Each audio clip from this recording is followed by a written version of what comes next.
You're listening to the Hypnotic Empath, and I'm your host, Robyn Holm. I'm a clinical hypnotherapist, a body talk practitioner, and an empowered empath with over 2 decades of experience helping sensitive souls like you reconnect with your power. This podcast is a space for deep healing, subconscious transformation, and real-world support.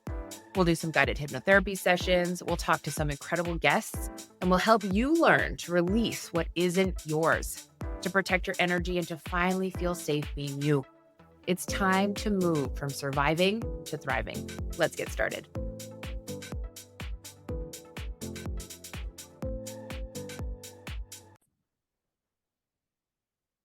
Hello and welcome to the Hypnotic Empath. My name is Robyn Holm, and I'm here with somebody who is so important to me.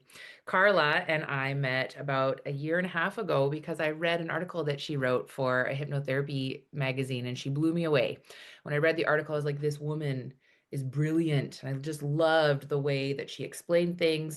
And I was like, I have to meet her. So I ended up looking her up on Instagram, and she was gracious enough to respond to my messages. And we ended up collaborating a very short time after that. And I like to call her my hypno bestie. So I'm going to introduce you to Carla Chalah. Carla is a certified clinical hypnotherapist. She's an integrative life coach, certified instructor, and she's a published author with over 15 years of full-time practice, all while being a busy mom of 2, giving her real-world expertise in work-life balance. After personally losing over 100 pounds using the same tools and techniques that she now teaches, Carla has become deeply passionate about helping others create sustainable weight loss and emotional freedom by rewiring the subconscious mind. In addition to her work with weight loss and emotional eating, she also specializes in anxiety and anxiety-related issues, supporting clients in releasing chronic stress, reconnecting with a sense of calm and safety within themselves. Carla works with clients both in person and internationally online, offering private sessions, group programs, online hypnosis certification trainings, and short results-driven courses ranging from 4 to 8 weeks. She's also a national and international speaker, sharing her expertise on hypnosis, transformation, and the mind-body connection on stages around the world. I also had the pleasure of co-teaching with Carla. We did a metabolism makeover course for a little while together until we had a hard time syncing up our time zones because I'm on the West Coast and she's on the East Coast. So Carla, thank you, thank you. Welcome here. I'm so happy to have you.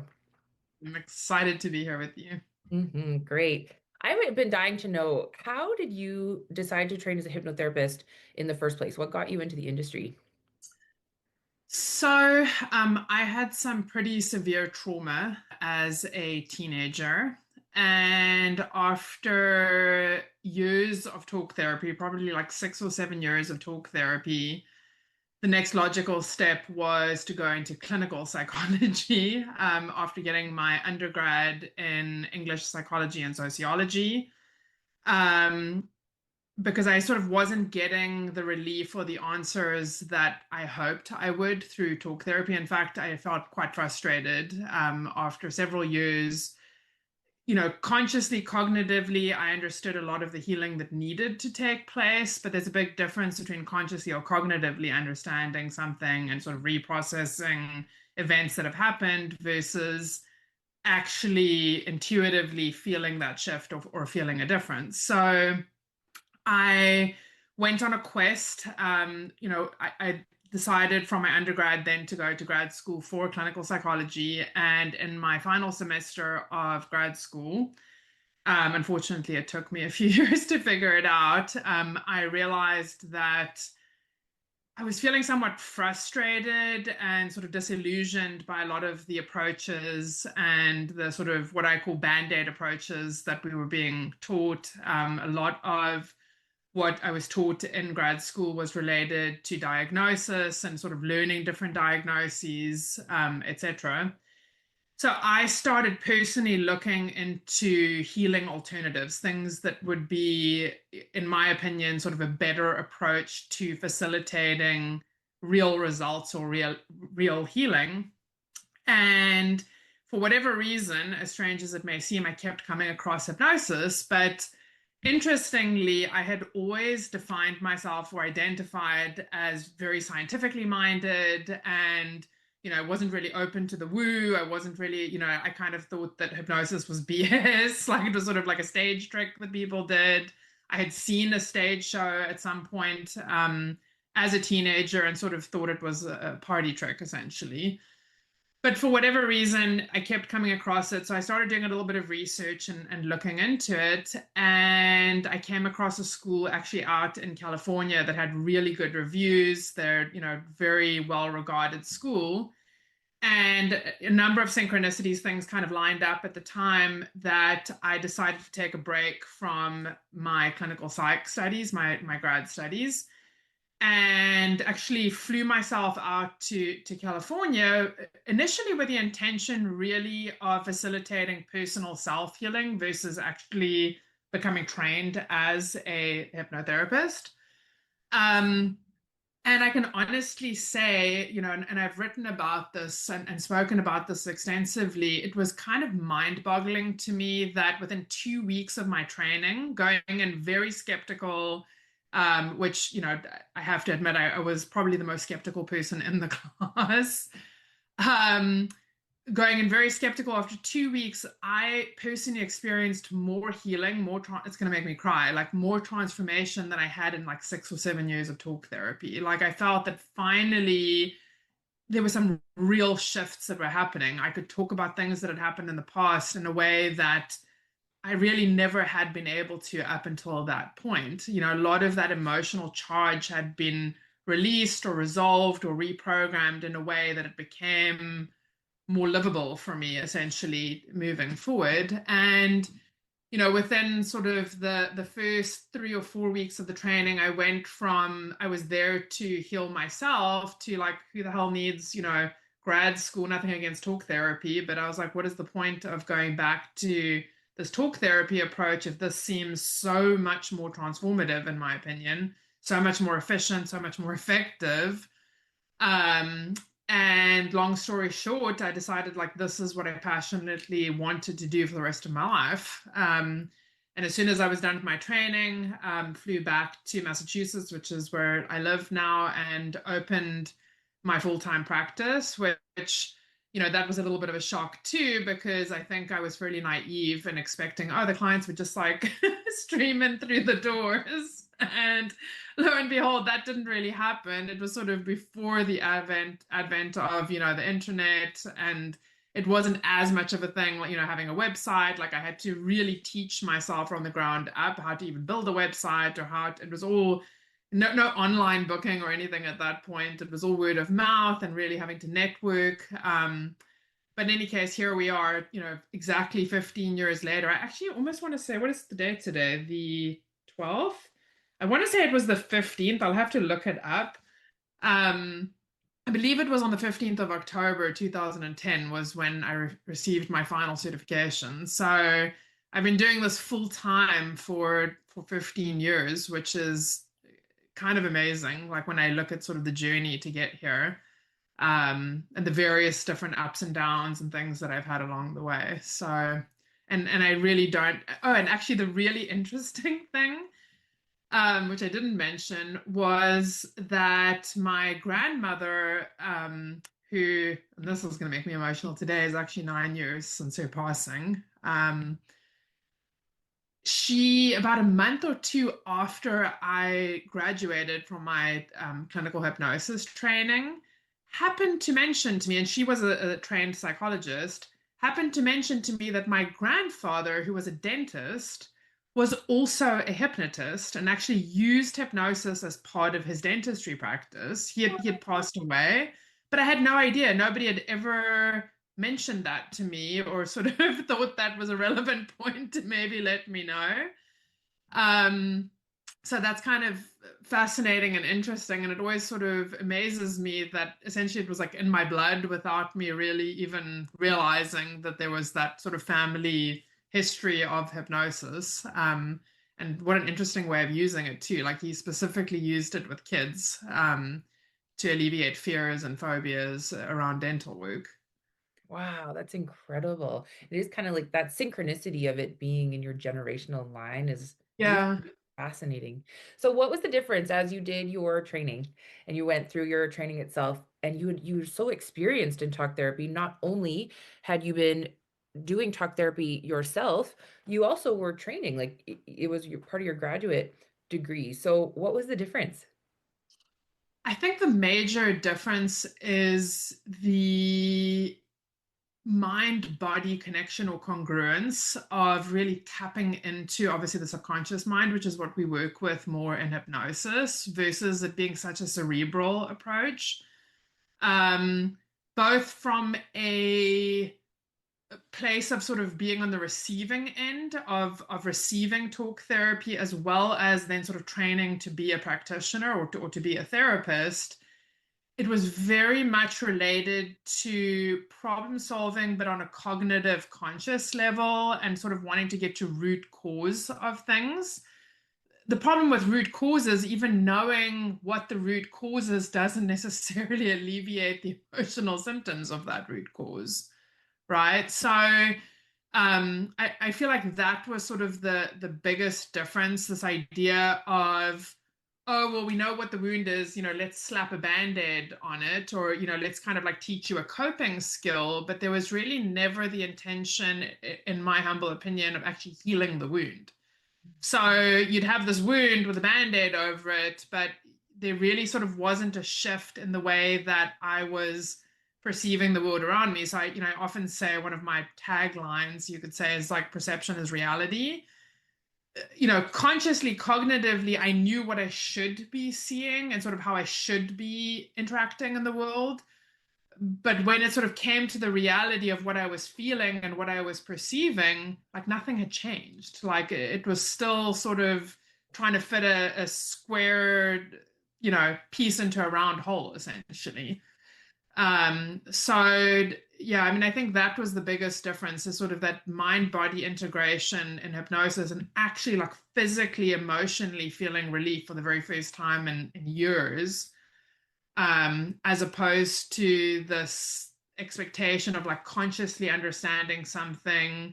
I mean, it got to a point where every time I would switch therapists, I would basically like type up a novel and be like, okay, well, read this first. And once you've read this, like then we can talk, because it's too fucking, excuse my language, too exhausting to rehash like all of this every time, because I felt re-traumatized, which in reality was what was happening. I was re-traumatizing myself every time I was repeating the story, because it had the same emotional charge. Like the emotional charge hadn't changed. So how does hypnotherapy heal the wound? A great question. So, it I always say to my students, like, there's actually no need to go after the wound. In many instances, it's about the peripheral offshoots that are attached to the wound, the stories that we start and narratives that we start to create around whatever the experience has been.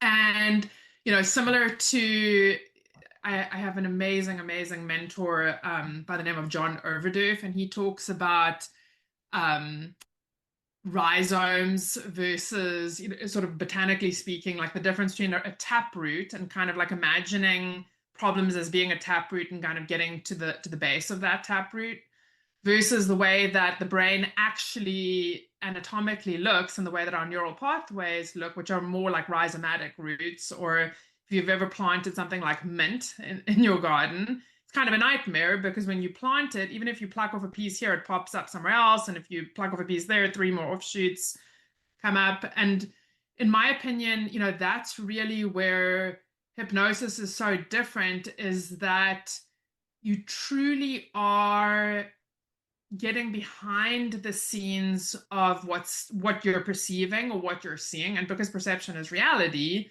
of course, if you're changing those scripts or you're changing those narratives, then your perception starts to shift as well. Or, anybody who's a cell phone user, if you're an iPhone user like me, um, on the screen would be the conscious mind. So it's very limited in terms of what you can actually see or do on that front screen.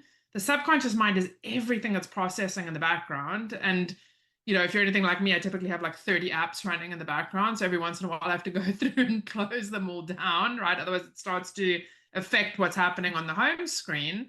And the same thing is true in the mind. So if we have too many windows open, if we have too many sort of competing things happening in the mind, if we're running programs that are kind of drawing too much energy, it's going to affect the way we live. It's going to affect the way we move through the world, essentially. Mm. So then how does hypnotherapy go in there and delete those apps? I don't believe in deleting. So it's not really about deleting, it's about rewriting, right? So, in terms of Newtonian, very simple physics, energy doesn't get created or destroyed, it only gets transformed. So if you think about it almost like a battery, right, and you have 100% battery, you can decide what percentages of that battery are going to be dedicated to different tasks. The same way that when you're running a phone operating system and you see how much memory you have, or if you're running a computer, how much memory you have. Like we were talking about it earlier about, how to save something to your hard drive, and depending on the size of your hard drive, that's going to dictate the size of the file you can download and save, right?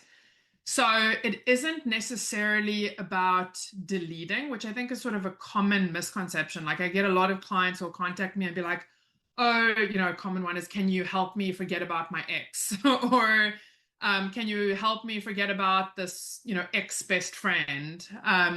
But in reality, the brain doesn't work that way. And it rarely is about the thing that they're wanting to forget. It's about the emotional attachment, those like peripheral offshoots that we were talking about. So in hypnosis, we tap into that operating system almost the way a software engineer would.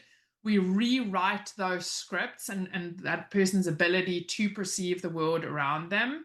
And that's really what shifts perception moving forward, because it's like that famous Wayne Dyer quote that goes, when we change the way we look at things, the things we look at begin to change, right? So it's exactly the same thing. When we change the way we see ourselves, we have already changed because there's been an identity shift, right? So if I shift my identity, if I shift the way I think about myself or the way I feel about myself with those same neural pathways, but we've just kind of changed how they connect, essentially, like think about it almost like a circuit board. Like if the right circuits aren't connected, the device is not going to work correctly. There's not going to be the correct flow of energy or electricity.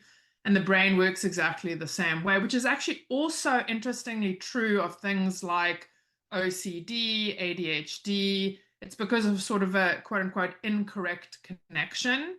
And we can sort of rewire those connections to be more functional. It's not about doing away with them. It's about sort of reclaiming that energy and rewiring it, to a different part of the brain, essentially, which, as another aside, you see a lot in stroke survivors, right? So I have a specialty working with stroke survivors and rewiring the brain.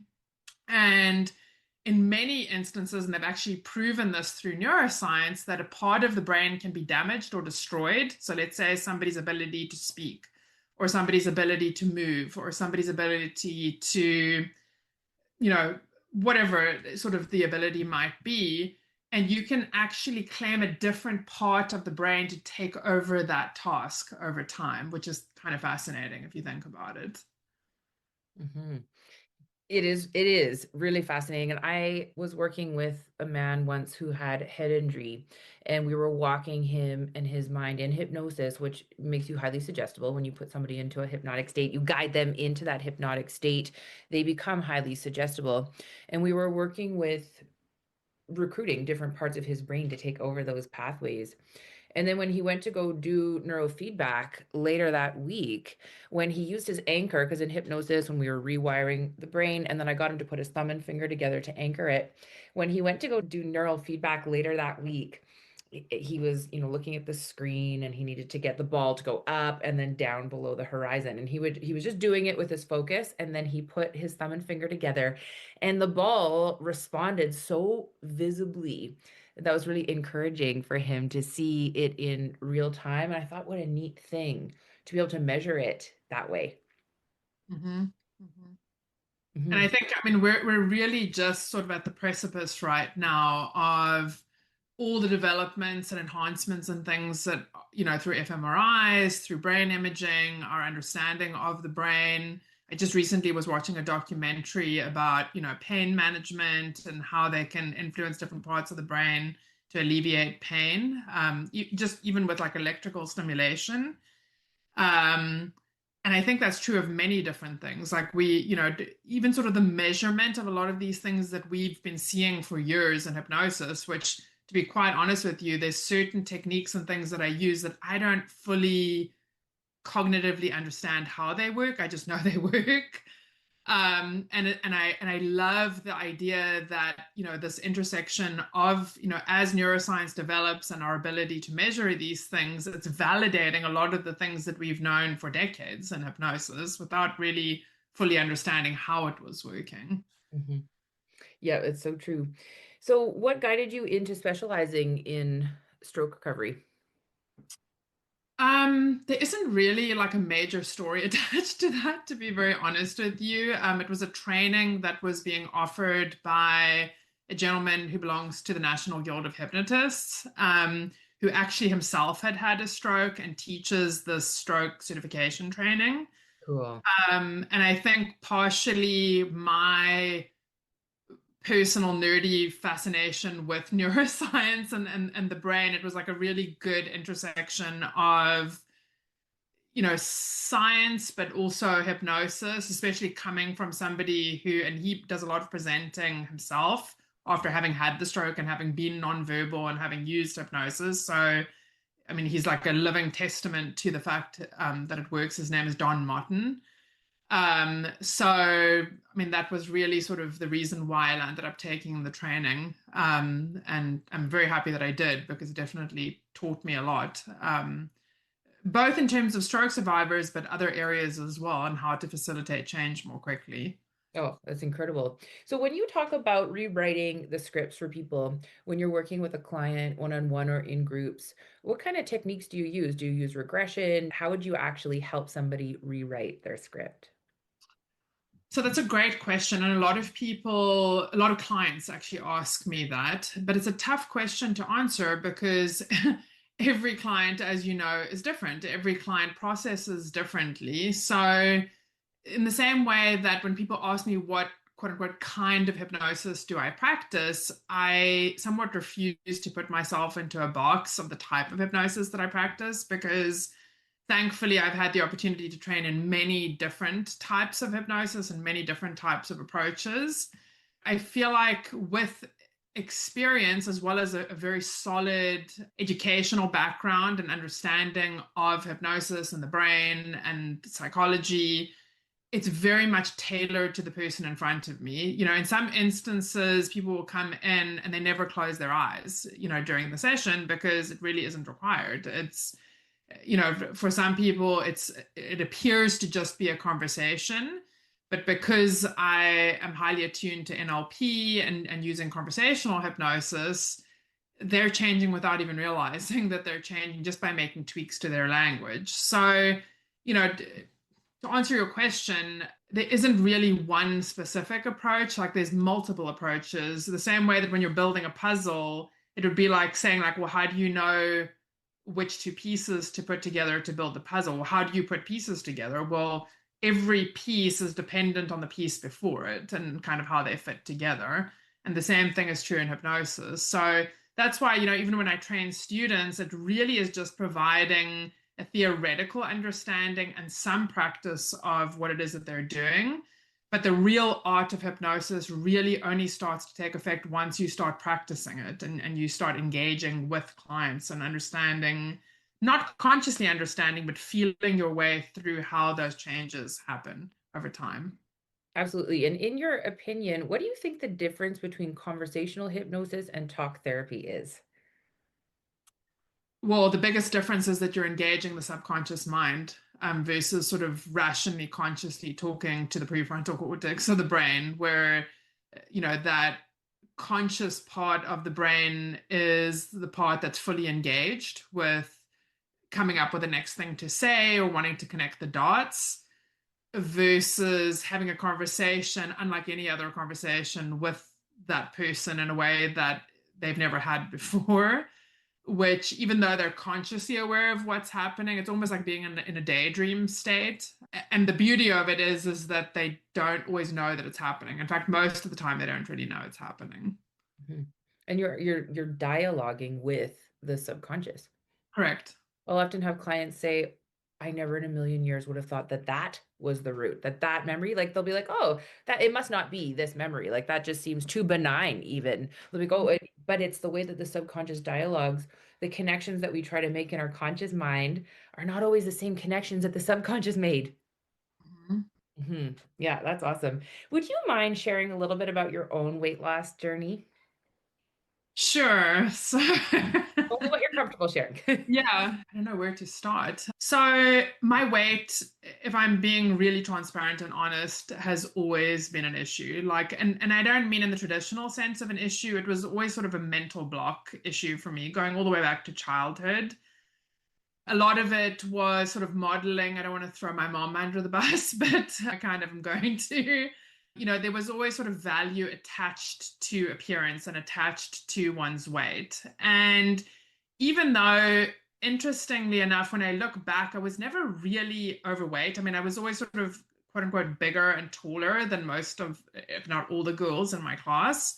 I've pretty much been 5'11", or in centimeters, 177 centimeters, probably since I was like 12, which didn't really help matter as much.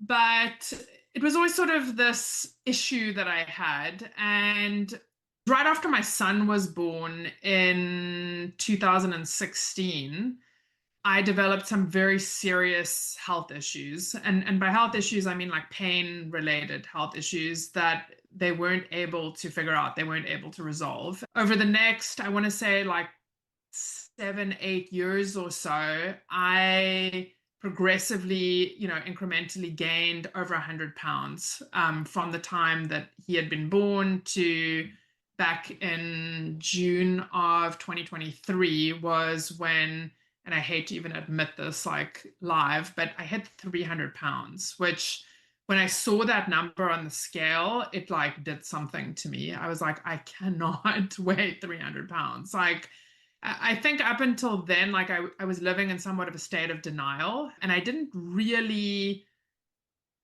fully recognize or realize how much weight I had gained. And it wasn't until 2022, maybe I think it was the year before this happened, that they actually did finally figure out what was physically going on with me. I had had surgery and had a massive amount of pain relief. Like I went from, and I hesitate to say this on camera, but being suicidal in terms of the level of pain that I was dealing with on a daily basis to basically having pain relief within a few months after the surgery. I finally, in June of 2023, had the bandwidth, like if we're talking about battery and ability to kind of invest energy into something, had the bandwidth to be like, okay, I'm ready to reclaim this part of myself and to finally figure out a way. I've almost experienced like the two opposite extremes here of being in like the most amount like physically possible for a human being to now finally experiencing pain relief. And I really started to put in the work. It was interesting because I want to say it was like May maybe of 2023. I was having a conversation with one of the practitioners who rent space from me in my office. It's funny because up until that point, one of my specialties was working with weight loss. And I always felt like such a hypocrite. Like I felt kind of like an imposter sitting there, working with people on weight loss, and I was very good at it. But something wasn't congruent. It like felt like here I am, like 100+ pounds overweight, and I'm, guiding people and helping. And it was kind of frustrating and annoying, to be honest with you, watching people losing weight. And here I am, sort of stuck in this body that felt so incongruent with who I actually am or felt like I was supposed to be. I'm having this conversation with this friend slash colleague, and I remember I was done with work for the day. I'd seen several clients that day. We were just like sitting, hanging out in my office, and I looked at her and I said, I don't know what the problem is. Like I'm so good at helping other people, but I just can't seem to help myself. And the moment, like speaking about language and the power of language, the moment that came out of my mouth, I was like, oh my gosh, like, hello.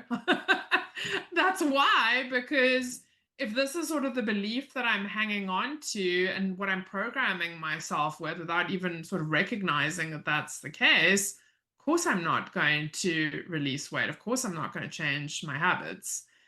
And, you'll hear a lot of clients say things like, oh, well, I'm just waiting for that switch to happen, or I'm just waiting for the motivation to fill in the blank, lose weight, exercise, stop biting my nails, stop drinking, whatever it is. And I finally recognized and got to the point that I was like, there's nobody coming to save me. There's no sort of magic motivation ninja that's going to drop through the ceiling and come and help me.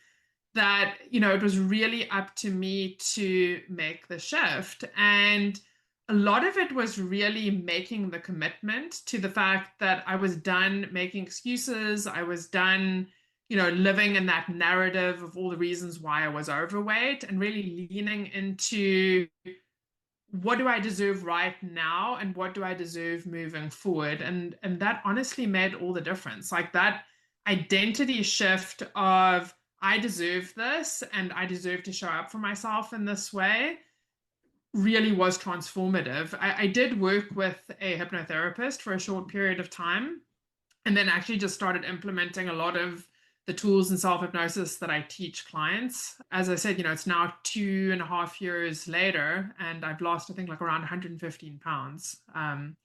So yeah, it definitely works. Yeah, you look amazing, so healthy, so fit, and I know how hard you have worked. So, what would you say to the person that is listening who is still on their weight loss journey? What kind of things can they do at home to start that shift? I think the biggest thing is, first of all, to become self aware of what one's internal narratives really are, which can be a challenging thing from a conscious perspective. Because, as you said before, sometimes those things will kind of pop up to the surface and you won't even be aware of those scripts or narratives that were running in the background. For me, that self awareness was definitely very, very fundamental in terms of making the shift, like really becoming aware of what some of those underlying beliefs and stories and narratives were that I was running. Are there any that you can think of that really surprised you once they became conscious? So one of them was, and man, I feel so guilty even saying this out loud because as the mom of a daughter, I realized that my mom had always referred to me as her big girl. And it was, oh, I know you're gonna make me cry. Um, and it was meant, lovingly. It was meant, to be supportive. There was absolutely no malicious intent. I mean, again, I was like 5'11", 177 centimeters from the time I was 12. So it was a big girl by most accounts. And I started realizing that I was referring to my daughter as my big girl.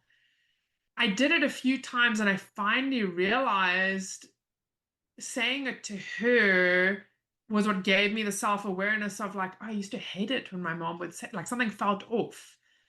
And then when I started sort of exploring that a little bit more, I was like, oh my gosh, like that's what this is about. It's this idea of your identity, like this is who you are. Like you can't, leopard doesn't change its spots kind of thing.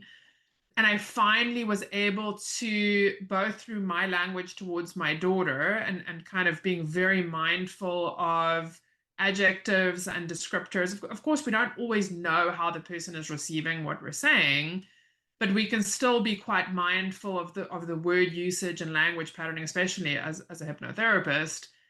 We have the ability to be more mindful of that and to be able to use different ways of describing, especially physical appearance as well as the value which is attached to physical appearance, I think is really important. I have a 4-year-old daughter, and right now, me calling her a big girl is the best compliment I could give her because she wants to be big like her brother, and big to her just means older. Yeah. And so along the way, we have to become conscious of how our words are affecting, and it can be really hard to know. And sometimes we don't know until it's retrospectively when our Yeah. child says, "Yeah, that really traumatized me." And we're like, "Well, what would be traumatizing to one may not be to another." But I love having these specific stories though, because I think that our listeners will really recognize themselves in that. What is one of the underlying belief systems that you see in a lot of your weight loss clients? I think one of the major ones is related to self-esteem, self-worth, and deserving.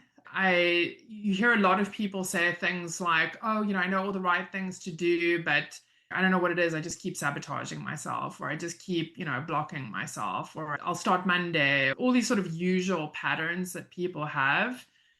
A lot of it is related to societal beliefs that have become assimilated and internalized about what weight loss symbolizes and sort of the way we go about losing weight, right? It's like if there's such a strong attachment to self-worth and related to weight, and I don't feel good about myself, well then, it becomes this vicious cycle of, well, if I'm not good enough, how would I lose weight? Because I'm not good enough to look good and to lose weight. So it is sort of a very interesting dynamic in terms of one's identity kind of has to shift first before you can make your way towards the quote unquote destination, which I think for me was a major thing because it's similar to like setting a GPS, right? Like you kind of need to know what the destination is. You're not there yet, like you have to make your way to get there.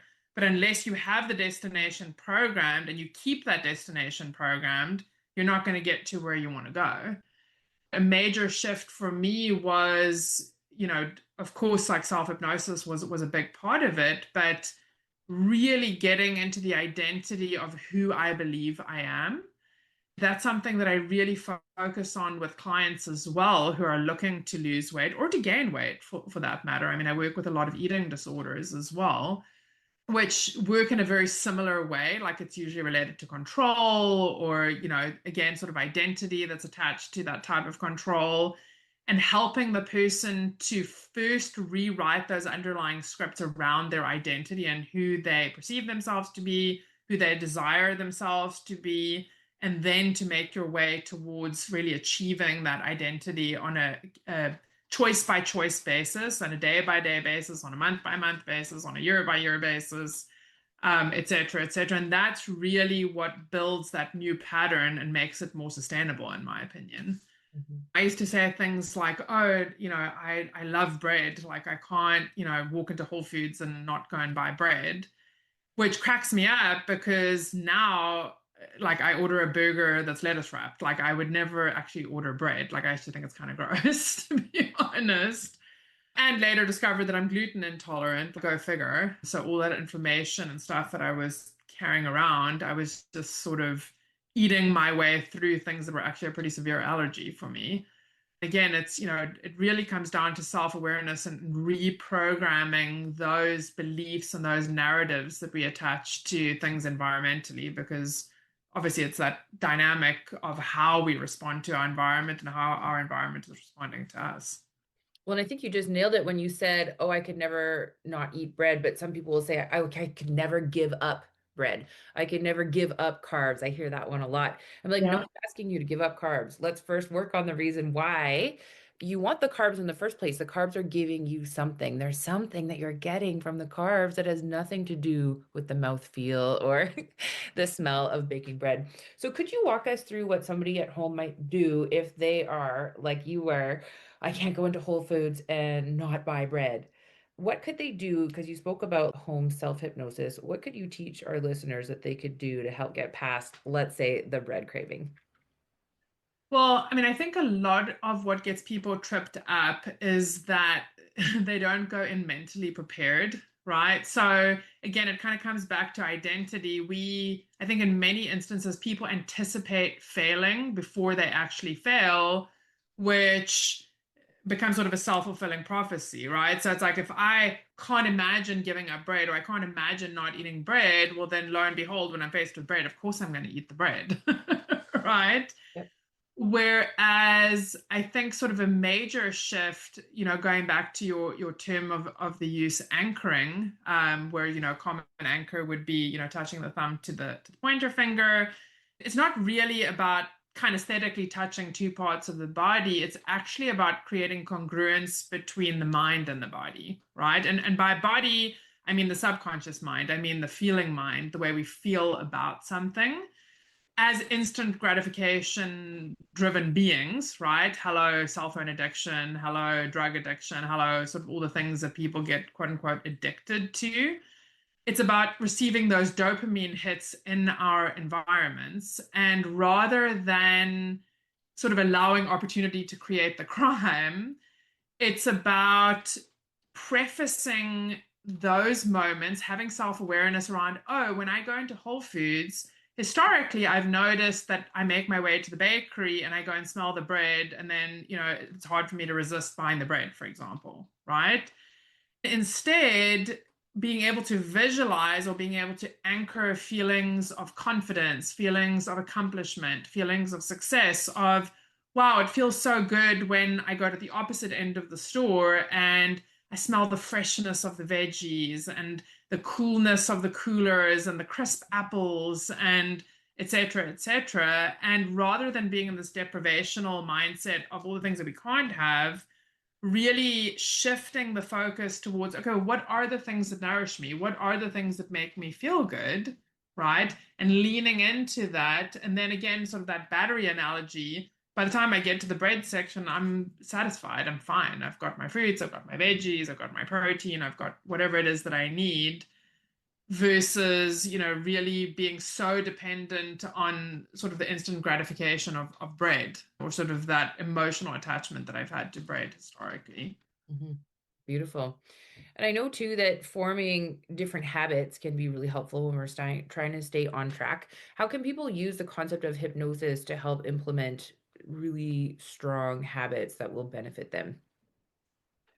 It's about creating those emotional attachments, right? I'm not a big believer in sort of pop psychology approaches of affirmations and things that people stick up on mirrors or, that they repeat to themselves in their heads, because if it's incongruent with what the subconscious mind believes or sort of what the emotion is, it's really not going to get you anywhere, right? It's like, it always cracks me up when I do these little courses. I had one recently where there was a woman teaching a class about abundance. And one of the affirmations which she mentioned was, I'm a money magnet.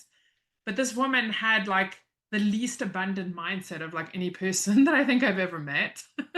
She was telling us like how she was struggling and how, she was struggling to pay the rent and how, nothing ever works out for her, et cetera, et cetera. And it occurred to me like, no matter how many times she says, I'm a money magnet, unless the subconscious mind is congruent with that, unless she sort of feels her way into that, really nothing is going to change. And you see that a lot in sports. So people obviously are highly motivated to perform in sports. So if they can imagine themselves feeling that feeling of confidence or success or no matter what the sport is, it's going to be a lot easier once it's mentally been rehearsed in the mind, both consciously as well as subconsciously. Once they're in that moment, that's really what creates a sustainable habit over time. I love it. Do you ever make recordings for your clients to listen to so that they can put the affirmations in a state of hypnosis? Early on in my career, I did do that, but I found that because I'm a little bit of a perfectionist, there I go, like labeling myself. It was very time consuming, and a lot of clients didn't really use the recordings the way that they were meant to be used. So now I would say two things. One, I do it on a case by case basis. So if a client specifically requests it, I'm happy to provide that to them. And I do also use it a lot in my group trainings because it's sort of a good adjunct to limited time that we have. There's obviously not as much personal attention that each person is getting in a group versus working one-on-one with somebody. My preference when I'm working with one-on-one clients is actually to teach them techniques to be able to use self-hypnosis and give themselves those scripts in a state of hypnosis versus it being dependent on my voice that they're listening to on a recording. There's such different learning styles, right? Because I find the same thing that there's certain clients that when they have their recording and they listen to it diligently, because the subconscious loves repetition. So it's one of the ways that you can create that effective change is through repetition, through listening, but not everyone's going to listen to the recording. So it works so great for the people that do want that. And then the ones that aren't going to be listening to it, there's other ways. There's so many tools. What is your Mhm. favorite self-hypnosis tip or trick that you like to teach your clients? Well, I mean, again, fundamentally, every single client that comes into my office learns anchoring. That's really sort of baseline of first session. Each client gets taught anchoring because it's so applicable to so many different things, and it can be anchored in different emotions depending on what that person needs. And again, it's sort of really about the person embodying the change and being responsible and accountable for their own change, as opposed to, oh, listen to this recording and that will help you facilitate the change. And it always cracks me up how, clients will come back into my office and they're like, oh, I heard your voice in my head saying X, Y, and Z, like fill in the blank when I used my anchor. So it's almost like a recording that they're carrying around with them. And even though it's my voice, it becomes assimilated as being their own voice because obviously they're the ones generating it, and then able to sustainably change whatever it is that they're changing over time. So how do you teach it? Um, in a variety of different ways, depending on the client. So with some clients, if it's a conversational hypnosis client, I'll sort of weave it into the conversation with them. I'll sort of help them generate the emotion or the state first. I'll check in with them, make sure they're actually feeling, one of my favorites is feeling calm, confident, and in control. Mhm. And I'll have them anchor that, and then we actually future pace it with various different examples of things that they might be struggling with. So, like, let's say it's the client who is telling me it's hard for them to give up bread, for example, right? I would actually have them imagine or sort of tell me about what it would feel like walking into a bakery, and now notice and almost and doing a lot of contrast as well because the brain learns through contrast. Okay, what did it used to feel like? Okay, so then we kind of have a baseline for that. Take a nice deep breath. I'll do sort of a state interrupt or state break with them. I'll have them think about their usually sort of a positive experience, a last vacation or a happy memory, and then shift them into the anchor. What does it feel like now that you're empowered? What does it feel like when you're confident and you walk in and you see the bread? And the bread is for other people. It really isn't something that resonates with you. In fact, you find yourself way more drawn to, let's say, the opposite side of the grocery store, for example. With other clients where, maybe I'm doing more of a trance state with them, there might be a little bit more visualization. Maybe it's more kinesthetic. Maybe it's more auditory, again, sort of depending on what their processing style is. But again, it's really giving them a tool that once they leave my office, they're able to easily and efficiently tap into that. And then in addition to that, I make sure that every single person commits to practicing it at the very least first thing in the morning and last thing at night before they go to bed. And the reason for that has to do with brainwave activity. So we tend to be in a theta brainwave state before we go into delta, which is sleep, as well as first thing in the morning when we're coming out of delta, we're moving through theta, which is when we're most open to suggestion, which happens to be the state that we work in hypnosis as well. So it just makes sense that if they're practicing those neural pathways in that state, you're actually strengthening the pathways. So that way, when they're actually in the situation, when they're walking into the grocery store, even if they haven't fully, quote unquote, mentally prepared for it, they have a tool, they have a superpower that they can use once they get in there.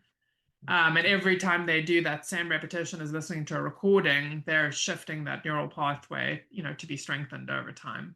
So then in the bread example, we could say when you're first waking up in the morning, imagine feeling calm, confident, and in control as you walk into the Whole Foods and you go buy the bread and you just feeling calm, confident, control, noticing the bread, but feeling more drawn to the other side of the grocery store, putting your thumb and finger together and just remembering and feeling that calm, confident, and in control, for example. Yeah. So that would be one example. Another example would be it's actually already this evening. You just realize you're in the same spot that you are right now, right? And you're pleasantly surprised that today was grocery shopping day and it was so easy. Like you can't even imagine how easy it is. You're noticing that this morning when you were in this exact same spot as if it's happened already, and you're just reflecting back as if it's happened already, right? So again, it's like it's the combination of future pacing but also reflecting. Mhm.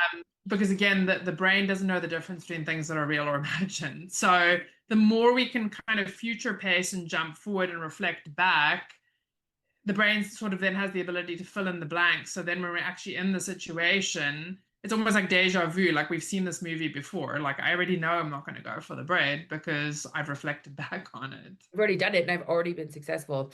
This is so effective when I'm working with my athletes. We put them on the podium. You were on the podium and looking backwards, having already been on the podium, or fertility. So I find there's so much similarity between the feelings of a fertility journey and the feelings of a weight loss journey. Mhm. So many similarities. And when we can go all the way to the conclusion of that baby in your arms or being in your body at the weight that is ideal for you and looking backwards, it's already done. You've already accomplished it. And you look backwards and go, yes, this is how it feels. And we can anchor in that feeling of looking down at your newborn baby and your perfect newborn baby, or looking down at your beautiful, fit, healthy body and looking backwards. And then the subconscious just goes ahead and fills in the blank in your daily life. And so, as you were saying, then you just need to know the next right thing. And your subconscious will feed you that when you have already been to the result and you're looking backwards. Now, I loved when you talked about the GPS because we know our destination. So that's what we're doing when we're putting you into your body at the weight that you want, or holding your baby in your arms, or standing on the podium, etc. That is the end result. And then the GPS is now going to feed you the next turn right here. In 300 meters, you will turn left here. That's all you need to know then. That's the subconscious is feeding you the next right thing to get to your foregone conclusion. And I think one of the beautiful things relating it to that, GPS analogy is that when you're in your car or you're using the GPS on your phone, you don't question any next step, right? You assume there's an inference that, well, I've already put in the final destination. So I know that any step I take, any direction that I'm being given is the right direction, which the subconscious mind always knows. And I love your embodied cognition. I don't even know if you realize this, but you used the word your subconscious mind feeds you, right? Mhm. Literally and figuratively, you're being fed the right things because you're going to be drawn towards the right things.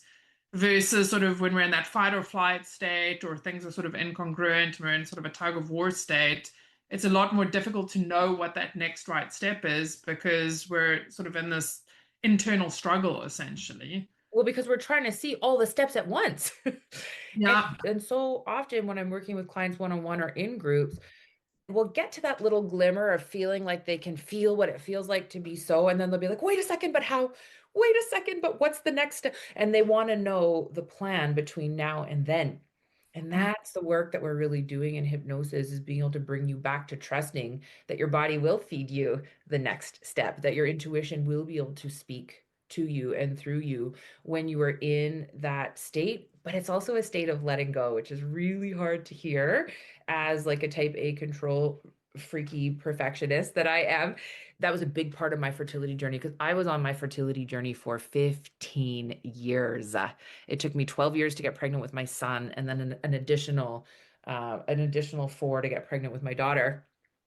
And to be able to trust, again, holding my baby in my arms. And this is how I got into hypnosis, was that I used hypnosis. I started around year 10 of my fertility journey. I started working with a hypnotherapist, and she would always do that. She would bring me to the positive pregnancy test, then the 7-week ultrasound, and then the 20-week ultrasound. And then now you're birthing your baby, and now your baby's in your arms, and now your baby's a toddler, and being able to bring us all like all the way through so I could feel that feeling of confidence in my baby and in my body.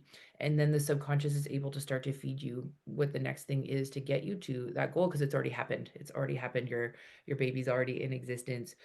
And it was such a powerful experience for me to be able to reprogram, because by the time I got 10 years into that fertility journey, I no longer even believed that it was possible for me to see a positive pregnancy test. I could not even imagine that when I started working with my hypnotherapist.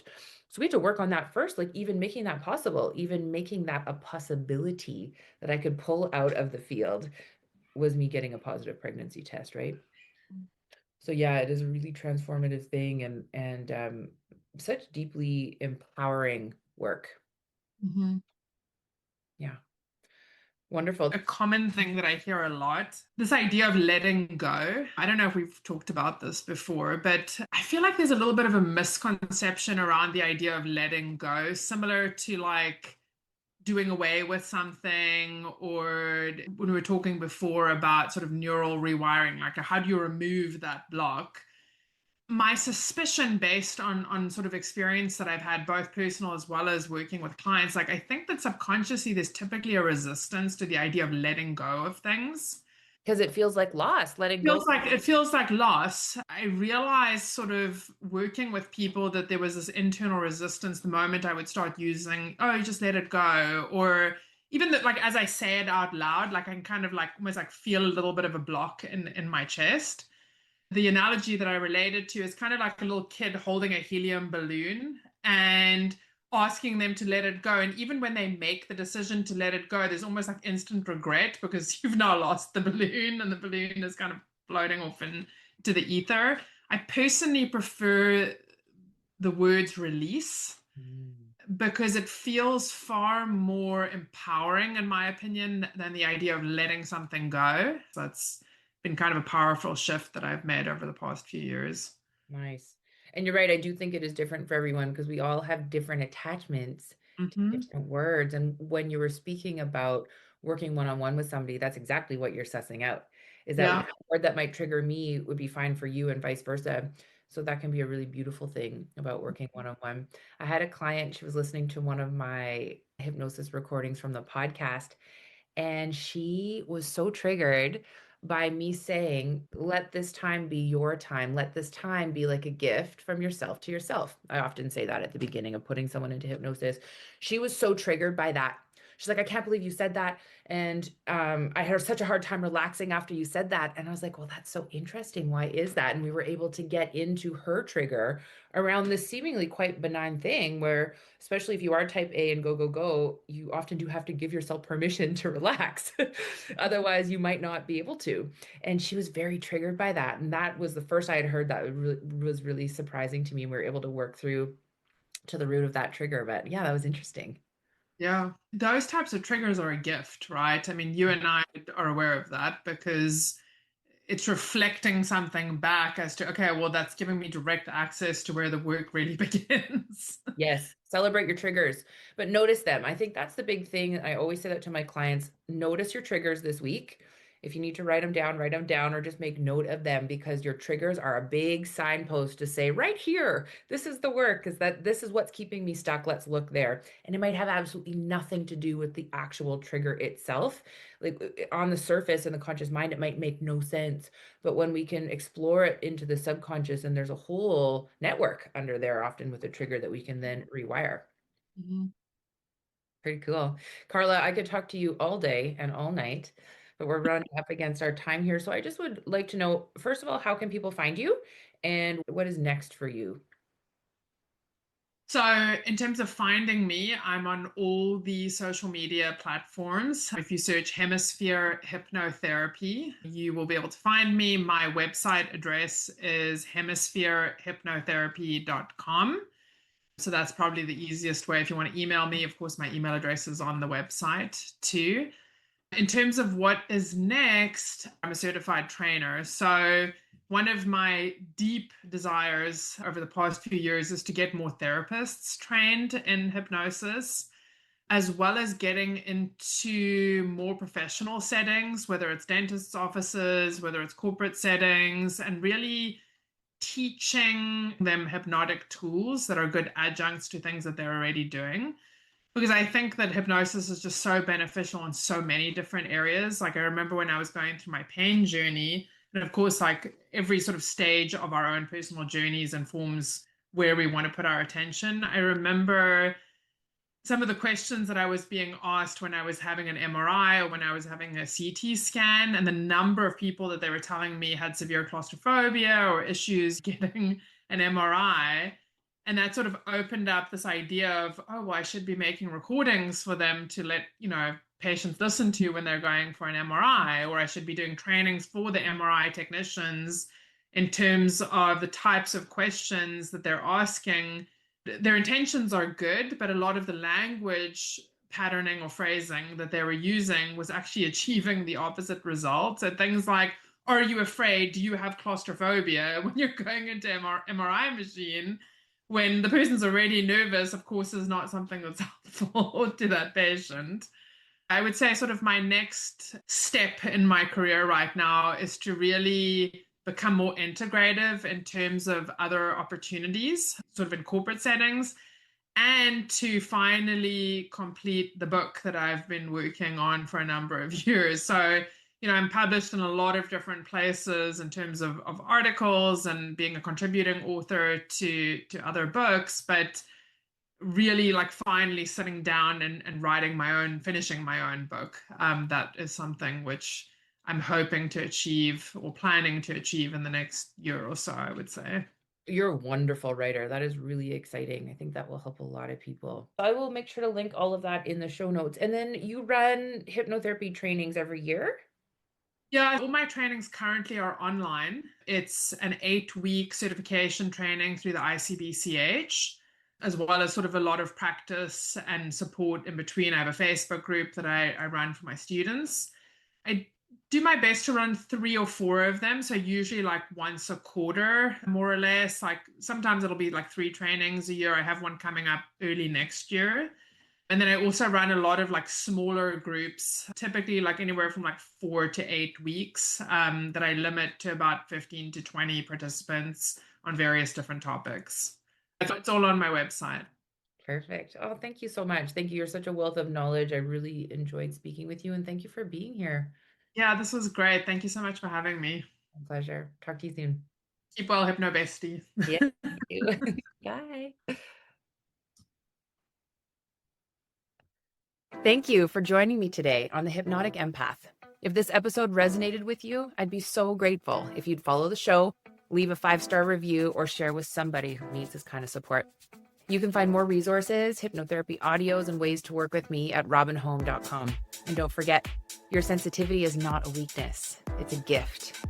Stay rooted in your power, and I'll see you next time.